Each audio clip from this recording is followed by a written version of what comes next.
សពករជាច្រើនបានបង្ហាញពីអារម្មណ៍រីករាយនៅពេលដែលខ្សែសង្វាក់ប្រតិកម្មរបស់ពួកគាត់គឺកាន់តែមមាញឹកជាងមុនដែលឆ្លើយតបទៅនឹងតម្រូវការទីផ្សារនៅក្នុងស្រុកហើយជំនួសបានទៅលើផលិតផលមួយចំនួនដែលនាំចូលពីក្រៅប្រទេសនិងជំរុញទៅដល់ដំណើរការនៃការផលិតរបស់ពួកគាត់សម្រាប់ការនាំចេញថែមទៀតផងសពករដែលជាម្ចាស់សិប្បកម្មកែច្នៃវេចខ្ចប់ចំណីអាហារនិងការកែច្នៃផលិតផលផ្សេងៗនៅក្នុងស្រុកបានលើកឡើងក្នុងកិច្ចសម្ភាសជាមួយ BTV ស្ដីអំពីកិច្ចដំណើរការខ្សែច្រវាក់ផលិតកម្មនិងការផ្គត់ផ្គង់ទីផ្សារនេះថាជំវិញការអភិវឌ្ឍវិស័យសហគ្រាសធុនតូចនិងមធ្យមនិងសិប្បកម្មនេះរាជរដ្ឋាភិបាលបានយកចិត្តទុកដាក់យ៉ាងខ្លាំងតាមរយៈការលើកកម្ពស់សហគ្រាសធុនតូចនិងមធ្យម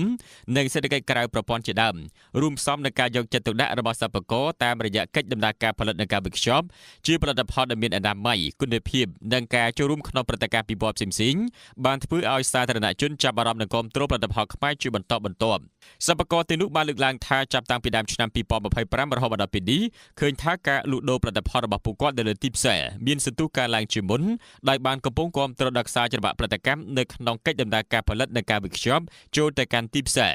ក្នុងនោះផលិតផលពួកគាត់មួយចំនួនក៏បានហូរចេញទៅកាន់ទីផ្សារក្រៅប្រទេសថែមទៀតផង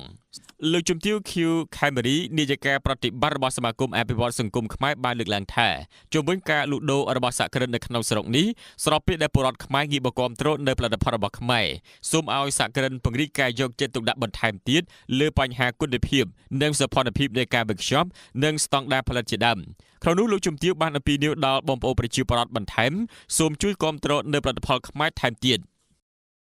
ពីមុនយើងមិនមានកន្លែងដាក់លក់អីយ៉ាងដូចនេះទេប៉ុន្តែដល់ពេលមានកន្លែងដាក់លក់ហើយមានការតាមបង្ហាញមានការផ្សព្វផ្សាយទៅមានបងប្អូនយើងស្គាល់ហើយគាត់ចាប់ផ្ដើមប្រើជាបណ្ដា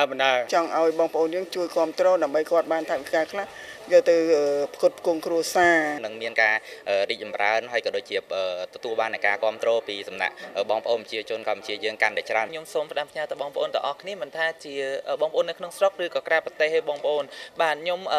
ចង់ឲ្យបងប្អូនបើកចិត្តទទួលស្គាល់ផលិតផលខ្មែរព្រោះផលិតផលខ្មែរយើងឥឡូវមានស្តង់ដារខ្លាំងណាស់បងហើយក៏អត់ចាញ់ផលិតផលនាំចូលដែរថ្ងៃអនាគតដែលគោលដៅយើង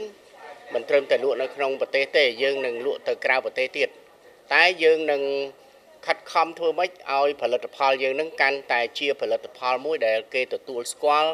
ទៅលើសុវត្ថិភាពនៃចំណីអាហារតាមស្តង់ដារនៃចំណីអាហារត្រឹមត្រូវ